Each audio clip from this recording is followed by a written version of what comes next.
ზრდასრული ადამიანის გულისცემის სიხშირე ნორმაში 60-დან 100 დარტყმას შეადგენს. ბრადიკარდია წარმოადგენს მდგომარეობას, როდესაც გულის შეკუმშვათა სიხშირე ნაკლებია 60-ზე. ზოგიერთი ადამიანისთვის ბრადიკარდია აბსოლუტურად ფიზიოლოგიური მდგომარეობაა, მაშინ როდესაც სხვა ადამიანისთვის შესაძლოა იყოს სიმპტომური.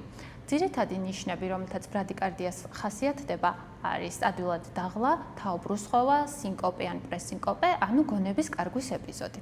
ბრადიკარდია შესაძლოა იყოს გამოწვეული სხვადასხვა მიზეზებით, როგორც აღვნიშნეთ, შესაძლოა იყოს ფიზიოლოგიური, ან შესაძლოა იყოს გამოწვეული სხვადასხვა ცვლილებებით გულის ელექტრულ გამტარ სისტემაში, მედიკამენტებით, რომლებიც გავლენას ახდენს პულსზე, მაგალითად ბეტა-ბლოკერები, კალციუმის არხის ბლოკერები, ასევე დაავადებებით, როგორიც არის მიოკარდიუმის ინფარქტი, ჰიპოთიროიდიზმი და სხვა.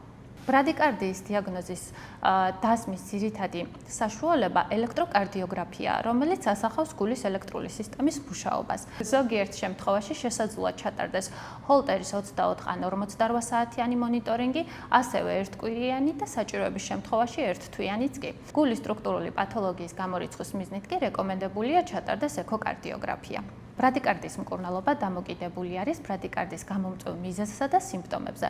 თუ მედიკამენტები არის ბრადიკარდიის გამომწვევი მიზეზი, მოხდება დანიშნული მედიკამენტების დოზის კორეგირება. ხანგრძლივი და სიმპტომური ბრადიკარდიის მკურნალობის ძირითადი მეთოდი პეისმეიკერის ანუ რითმის წამყვანის იმპლანტაციაა. პეისმეიკერი წარმოადგენს მცირე ზომის მოწყობილობას, რომელიც აღჭურვილი არის გენერატორითა და ელექტროდით. იგი ახდენს გულისცემის სიხშირის მონიტორინგს და საჭიროების შემთხვევაში წარმოქმნის ელექტრულ იმპულსებს მკვეთრი ბრადიკარდიისაგან თავის აცილების მიზნით.